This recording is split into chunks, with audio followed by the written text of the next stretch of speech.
Hello, everybody. It's a beautiful day here in New York, and you are listening to The Thread, which is daily, and that's what we call the Daily Thread. How are you over there? Yeah, good. How you doing? How are you, my friend? My boy. Happy Tuesday. Good. It's Tuesday, the 28th of Adar. What do we have? Tomorrow is 2 weeks to Erev Pesach, actually. You're trying to make people nervous? You're trying to give people anxiety? No. I tell you the truth. There's a lot to discuss that pertains to the advent of Chodesh Nisan, which starts on Thursday, and how it impacts on our daily lives. But Isn't it Wednesday? It's Wednesday, right? No, Rosh Chodesh is Thursday. And the first day of Yontif is Thursday. So Erev Yontif is Wednesday night. The first Seder is Wednesday night. Okay. I'll take your word for it. Okay. I'll take your word for it. Okay. So, we could get into that, but tell me what you have on your mind. Because you haven't briefed me about anything, as usual, so I don't know what you're thinking about. We like keeping you in the dark. I don't as mind. usual. I don't mind. Go ahead. Well, first want to say that today is your mother's Yartzheit. Yes, today is my mother's sixth Yartzheit, 6 years. And it's very difficult to fathom, whether it's a long time, it's a brief amount of time. It's very hard to reconcile. But I did elucidate on the subject at length in this week's paper, which will be out Thursday morning. Shameless plug. That's where I have an opportunity to work out my thoughts on a number of issues. So here as well. Well, I remember it was 6 years ago. It was Matzei Shabbos. It was the Ufruf of Nissen, who's in the studio over there. Right. His Ufruf was that Shabbos, and Bubby wasn't healthy. She did have congestive heart failure. Yeah, you know what? She was home. She went to the hospital that Matzei Shabbos, the night after Nissen's Ufruf, and a few days before Nissen and Shayna's wedding. And people that don't know us, who are listening to this, all over the world in different places that don't, read online or in the newspaper when I cover the topic, usually from time to time, or at least on once a year, at least around the time of the Yartzheit. I could probably talk for hours about what it's like to have a levaya the day after your son's Ufruf, and then sit shiva Sunday, Monday, Tuesday, Wednesday. And then my two brothers and my sister went to Eretz Yisrael for the Kvura in Beit Shemesh. My mother is buried next to my father in Eretz Chaim, and I stayed back. After all, I was sitting shiva and a Baal Simcha at the same time. So they came back on Tuesday, of course, and couldn't attend the wedding. They were sitting shiva, but at around 2 o'clock in the afternoon on Wednesday, the wedding was Wednesday night, 2 o'clock in the afternoon, I locked the door to the house so nobody else could come in. I went upstairs. I took a shower, took a shave, put on a suit, clean white shirt, new tie, shoes, and I went to bring my son to the chuppah and danced the night away. And then after we came home around 1 a.m. Next morning, I put on my torn shirt again and sat down. Yeah, I actually have a video on my phone of, and I wonder if I could find it, but I have a video on my phone of during that time that I was in the kitchen where all the women were putting on makeup for the wedding, and then I walked into the living room where you had people being Menachem Ovel while where you were sitting shiva, and there were two things. Two things really going on. The funny thing was that people that came to be Menachem Ovel in those first few days before the wedding, they'd come into the house. Let's say they were neighbors. Let's say they weren't people that were, necessarily coming to the wedding or invited to the wedding or something like that. And people would come to be Menachem Ovel and they would say Hamakam Menachem Eschem, and they would say Mazel Tov.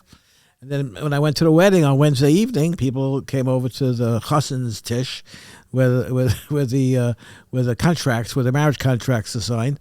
And at the wedding, they would say to me, "Hamakam Menachem Eschem," and also Mazel Tov. So I heard it, coming and going. So what's it like to get married when the week that your A few days after your grandmother, who you knew fairly well, I would say. It was very confusing. Well, It It was again, confusing. like I don't know. It was confusing. I don't know. Confusing. It was like waking It's up that Sunday morning and you, it's conflicting emotions. no, you like woke me up that Sunday morning and told me, and I was like, now what? Well, Yeah. The show must go on. The mail must go through. at that moment, I didn't know that, but I was like, Well, okay. you thought your wedding's going to be canceled? I didn't because know. of that? I don't know what the No, thing. the kicker to the whole thing, by the way, for those that are not aware, is that the wedding went through. It was a beautiful wedding, Baruch Hashem. I have to tell you that around 12:40 a.m., I was sitting around waiting for people to change back into their regular clothes so we could drive home. And it occurred to me, I said, geez, 12:40 a.m. I said, I didn't daven Ma'ariv. I didn't daven Ma'ariv remember yet. that. I didn't daven Ma'ariv. We grabbed I guys remember out that. of the kitchen. I remember doubting We Mary. found 2 dishwashers that happened to I be, remember that. They pulled me guys. aside, and they pulled me aside like, you got to have Mary. I'm like, let's go. and we put a minion together, and then as you know, we had Shabbat Brachos that Shabbos, and then that Motzei Shabbos, Ima's father passed away. So Yeah. Well, they say that you and Ema always did things together. Yeah. So it only made sense that your Avelis would be observed in the same year. But I do remember that Motzei Sheva Brachos, we got news that Zaidi Nudel, who wasn't well, he was sort of in a I don't want to say vegetative state. no for a coma. little He bit. was unconscious. He was unconscious. He was on a vent. And it was a prolonged type of situation. But the additional odd thing that's frozen in my mind is that if you get chairs and things from a table from Masaskim on a Sunday, they have on their schedule to come the next Sunday and pick it up. So they come to the house on next Sunday. They come to the house on next Sunday, and we tell them where do you think you're going with that? You got to leave the stuff here for another week. So the guy was a little bit taken aback when we told him not so fast on the chairs and the tables. I also happened to see that he was a little bit shocked and like impressed at the amount of money that was in that pushka, because he came, after a week, and like he came after I think the second week, and we just said, "Oh, just leave everything." No, and everything. Yeah, was just, I think when he came on, I think somebody else came on Sunday to bring something additional. I'm not sure what. I remember Motzei Shabbos after the Sheva Brachos, you asking me to call. You asked me to call Masaskim and say, "Hey, we need it for another week," and they were like, "Why?" Why? I was like, Why? We like the chairs so "Yeah, much. I'm like, yeah, real comfortable." We like sitting so low to the ground. We want to try it for another week. When the new guy came on Sunday to bring some other stuff for Ema Shiva, he never came into a house for the first time to bring stuff, and the pushkas were all full. How'd they get full? Yeah. Well, again, like it was. This is probably one of the this. I'm not saying it hasn't happened, but it's pretty rare to lose 2 grandparents, or for you, it's a parent and an in-law within the span of a 7 days, sandwiched in between by a wedding. Yeah, I remember Sheva Brachos. I highly recommend a wedding in the middle of Shiva. It's a good break. If you have to sit Shiva, and you shouldn't have to, have to experience that. But if you have to sit Shiva, which unfortunately is inevitable, if you could manage to squeeze in a wedding, it's not so bad. It's a nice break. Yeah. Well, the neshama of Sarah Roiza Bas Aaron should have an aliyah. Amen. Should continue soaring high. Bubby was known for her candidness and her ability to not mince any words and to be super honest. Right. And I think that you carry the same trait where you just don't mince words. Well, I'll leave that up to you to judge. It's very hard to to appraise and analyze yourself. So I'll leave that to you guys. Let's see if you can mince any words on this next story. So we touched upon it briefly yesterday, and I want to spend a little more time on it. I was looking to book a car wash. Oh, car washes, yeah. What happened? It wasn't even. I didn't go to a non-Jewish place. I went to one of these Jewish places. $70 for a car wash? Where'd you go? You went here or up there? Where'd you go? I went online to one of these Jewish car wash people that have their pop-up businesses. Oh, it's a pop-up business. Uh-huh. Where? They only go, they only go into business like this time of year. They do Pesach cleaning. If you have a Odyssey or a SUV, an $80 car wash. Yeah. Are you out of your mind? $80? What does a regular car wash cost today? I mean, when you pull into a car wash, they give you a whole menu. You know, it used to be. I went to get a car wash a few weeks ago in the Five Towns by the Shell gas station. Mm-hmm. I'm pretty sure the car wash 20 mit the waxing, mit the shampoo, mit the wax, mit the everything. Yeah. It cost me, I think, $27 or $30. That's also. And they did the inside.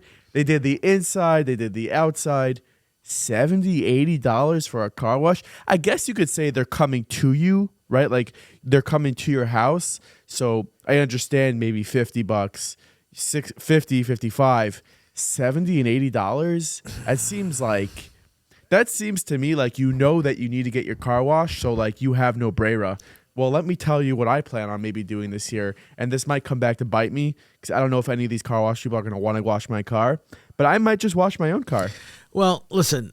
First of all, the young yeshiva guys, I think, are the people that go into it and they clean a lot of cars, and they want to put a couple. Yeah. They want to put a couple of $1,000 in their pocket.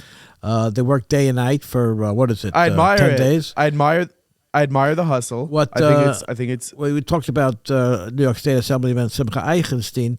I don't think he was warning about that. He was warning about professional car washes that operate 12 months a year, and like you said, you know, if you get a whatever I don't even know if hot wax is real. I think it's just a way to charge more money. I mean, what do you have to wash the underside of your car for? But let's say hot wax is real. It's not just a sign that lights up that charges you an extra $10. But so for these purposes, let's imagine that it's a real thing. So I mean, a car wash that costs $21 or $22 or $23 Erev Pesach shouldn't be $67. You know, plus tax. You know, $74.44. And that's what he was telling us to watch out for, and to report it. No, I agree. Report it. I agree. Well, listen, I don't want to come across like I am talking down about these pop-up car wash businesses. I just think that like a personal level, and I'm not like a stingy guy who doesn't spend money on things, Right. but I think it's crazy if you have two cars, you're gonna spend $160 on washing two cars. That's in a similar vein. I mean, I was in the supermarket on Sunday. I happened to just pass down the aisle where the shmur matzah is. I wasn't looking for shmur matzah because, as you know, we are going to be away for Yontif, so I'm not going to be buying shmur matzah. But I passed by the shmur matzah aisle and I saw $45 a pound of shmur matzah, or $75 for a 2-pound box.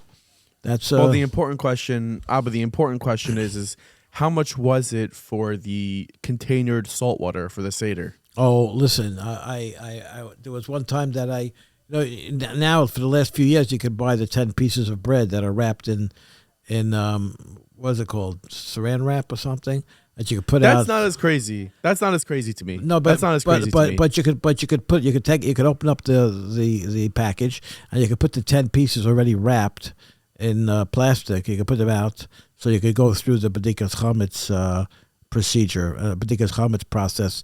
This year will be on a Tuesday night. I remember one year I went into a store during Chol Hamoed and those pieces were still hanging on the rack, you know, so they forgot to take them down. So we brought it to... Do you have any like Pesach stories, Pesach Chametz stories in all your years of like, oh my gosh, like we found a shawarma underneath the couch, mitalafa, like this is an issue? No, I remember when I was a kid in Crown Heights, I was in the grocery store on Kingston Avenue on Chol Hamoed, and they had a delivery guy, you know, that he wasn't he was a delivery guy, you know. He had all the qualifications to be a delivery guy. And I mean, he walked in with a sandwich wrapped in like a plastic bag, and he put it right into the refrigerator behind the counter. And the woman behind the counter went nuts about what the guy was bringing chametz into the store, and you know, and just took it out and told him to get out with it right away. So I mean, that's one of the stock memory that I have about chametz. Other than that, I don't think we had any big disasters in those terms. I mean, I wrote last week. I think I watched how Pesach has evolved over the years. I mean, I remember Sidorim when there was no soda with a kosher Pesach hechsher on it. All you could drink, Really? all you could drink is you could drink seltzer, and then I don't know, maybe when I was about 10, 11, somebody introduced the idea of cherry syrup. So you could pour yourself a cup of seltzer and put cherry syrup in, and that's what you could drink on Pesach. And then I think the Cornell Soda Company was one of the first to make kosher Pesach ginger ale and celery soda and I don't know what. I don't know. The Coca-Cola is always an issue. Some years Coca-Cola has the kosher Pesach marking on it, and some years Diet Coke doesn't. You know why that is? Yeah. Why is that? Why is that? Oh, is that because Coca-Cola has a secret formula, and they don't want to tell anybody the formula, including the rabbi that has to give the hashkacha. So if you can't give them the ingredients and you can't give them the formula, then you can't give your hashkacha. So sometimes it's kosher Pesach and sometimes it's not. Yeah, maybe. I hear that, but back to the car washing thing for a second. Back to the car wash, yeah. I would say that many Jews get the interior of their car, washed once a year, and that's Erev Pesach. What is the craziest thing that has been found inside of your car in the Erev Pesach car wash? And I'll go first. Okay. I'll go first. Okay. I remember sitting in the driveway. Nissen was getting, I think, his car washed or his wife's car or Shayna's car washed, and they pulled out a full slice of pizza from underneath Listen, he's saying, the driver's seat. He's saying you found a full slice of pizza in your car on Pesach? No, before Pesach. Before Pesach. At a car wash, right? Dude, it wasn't a full slice. Nachi likes to exaggerate a lot. It was a full It was slice probably of like a pizza. half a slice of pizza. He says a full slice It was of under the pizza. seat. And when you have toddlers, Yeah, when you have a little kids. toddler in your Yeah, car, yeah. they throw food around. Yeah, you have to watch out. You gotta watch have to out. watch out. But I do know a family, I'm not going to name anyone, and don't name anyone, that was having matzo ball soup last year during the Seder. Yeah. And they were walking into the kitchen, and one of the kids just glanced at the box, and it said out right on the box, not for Pesach. Not for Pesach. Not for Pesach. And they were all sitting around their soup, and they're like, uh-oh. Uh-oh. Well, listen, that's problematic. You'll tell me later who it is. Okay? I probably know them. But how do you lose a half a slice of pizza? Was it a half a slice of pizza? It was not. It was not a full slice of pizza, and it was not last year either. What kind of pizza was it? It was not last year. Plain pizza? Thank God it wasn't spinach pizza because it would have smelled really bad. Oh, listen. Yesterday. By the way, yesterday. We're in a building here that used to be a mall decades and decades ago. So every office has glass windows, like a store would have. And our windows are glazed over, so you can't look in. But they're not glazed. They're not glazed down to the bottom. So there's like a foot from the floor to where the glazed part of the glass starts.